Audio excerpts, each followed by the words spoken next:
নমস্কার, আপনারা দেখছেন সময় কলকাতা। টলি হলি বলি নিয়ে রয়েছে আমি সৈকত। চোখ রাখবো টলিউডের দিকে। টেলিপর্দায় দাদাগিরি করতে দেখা যাবে সুপারস্টার দেবকে। অতীতের জনপ্রিয় কুইজ রিয়েলিটি শো এর প্ল্যাটফর্মে সিনেমার প্রচারের জন্য বিশেষ অতিথি হিসেবে অংশ নিয়েছিলেন তিনি। তবে এবার প্রতিযোগী নন, বরং সঞ্চালক হিসেবে দেখা যাবে তাকে। দাদাগিরির মঞ্চ মাতানোর পর মহারাজ এবার বাংলার বিগ বস হাউসে। সৌরভ গঙ্গোপাধ্যায়ের বদলে জনপ্রিয় কুইজ রিয়েলিটি শো এর মঞ্চে দাদাগিরি দেখাবেন লিয়েন্ডার পেজ। আসলে ক্রিকেট দুনিয়ার ব্যক্তিত্বদের নিয়ে বরাবরই দর্শক মহলে আলাদা উন্মাদনা থাকে।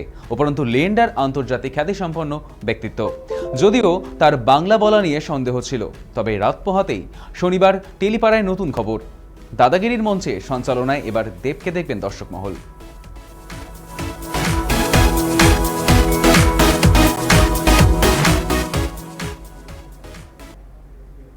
অতীতের ফ্ল্যাট দুর্নীতি মামলায় সোমবারই অভিনেত্রী তথা প্রাক্তন সাংসদকে তলব করেছিল ইডি। রাজ্যের প্রথম দফা ভোটের প্রাক্কালে বুধবার সিজিও কমপ্লেক্সে প্রায় 8.5 ঘন্টা জেরার মুখে পড়তে হয় নুসরাত জাহানকে।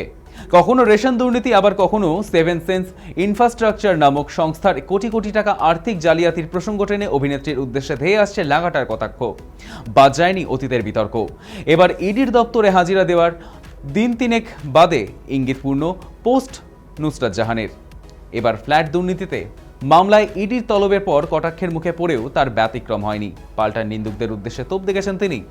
বুধবার সকাল 9:30 নাগাদ টালিগঞ্জের বাড়ি থেকে ইডির দপ্তরের উদ্দেশ্যে রওনা হন নুসরাত। সঙ্গে ছিলেন যশও। সকাল 10:30 নাগাদ সিজিও কমপ্লেক্সে পৌঁছন অভিনেত্রী। প্রথমটায় জানা গিয়েছিল একটি বিশেষ সূত্র ধরে রেশন দুর্নীতি মামলায় অভিনেত্রীর নাম উঠে এসেছে। তবে পরে জানা যায় ফ্ল্যাট দুর্নীতি মামলায় তাকে তলব করেছে ইডি। খবর, রাজারহাট এলাকায় ফ্ল্যাট দেওয়ার নাম করে যে প্রতারণার অভিযোগ উঠেছিল, সেই অভিযোগের ভিত্তিতেই তদন্ত চালাচ্ছে ইডি।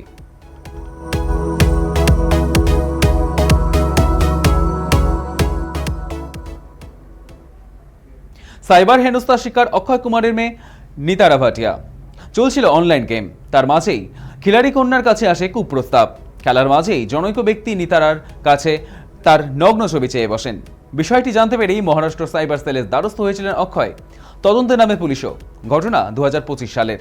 নিতারার প্রসঙ্গ উল্লেখ করে মহারাষ্ট্র সরকারের কাছে অক্ষয় কুমার আর্জি জানিয়েছিলেন প্রতি সপ্তাহে যেন স্কুল পড়ুয়াদের জন্য সাইবার পিরিয়ড বলে একটা ক্লাস চালু হয়। সংশ্লিষ্ট ঘটনায় ইতিমধ্যে একজনকে গ্রেপ্তার করা হয়েছে। খিলাড়ি কন্যার উদাহরণ দেখিয়ে সাইবার হেনস্থা নিয়ে সকলকে সচেতন করেন মহারাষ্ট্রের সাইবার বিভাগের উচ্চপদস্থ আধিকারিক যশস্বী যাদব।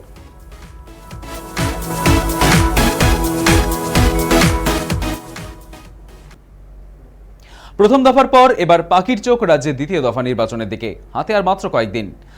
ব্যারাকপুরের রাজরাজত্ব ফেরাতে শেষ লগ্নে সামিল হয়ে প্রচার শুভশ্রী গাঙ্গুলির। 21 বিধানসভা ভোটের সময় ব্যারাকপুরের রোড শোয়ে হাই ভোল্টেজ প্রচারে রাজ্যের পাশে নজর কেড়েছিলেন শুভশ্রী। এবার 26 নির্বাচনেও সেই পুরনো ছবি।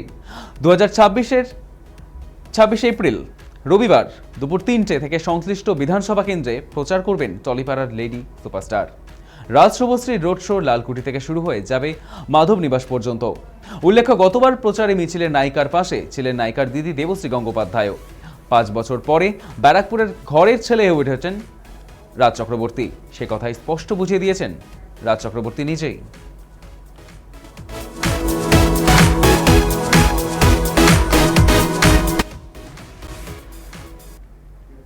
কয়েক দশক আগে পর্দায় মা সন্ধ্যা রায়ের কাছে হরলিক্স খেতে আবদার করেছিল ছোট্ট সোহম।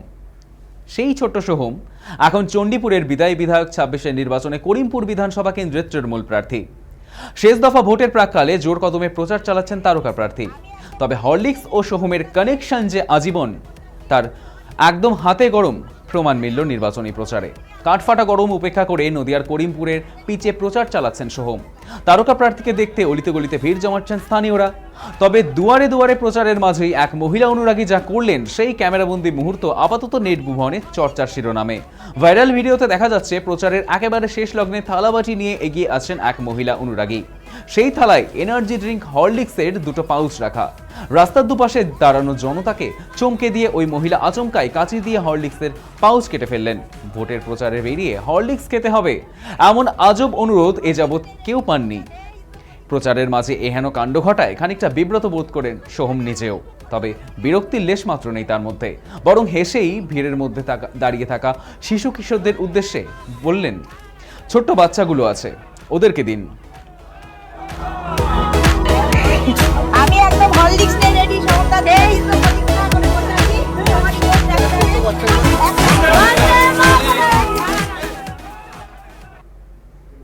টলি হলি বলি এখনকার মতো এই পর্যন্তই। দেখতে থাকুন সময় কলকাতা, সময় বলবে সময়ের কথা।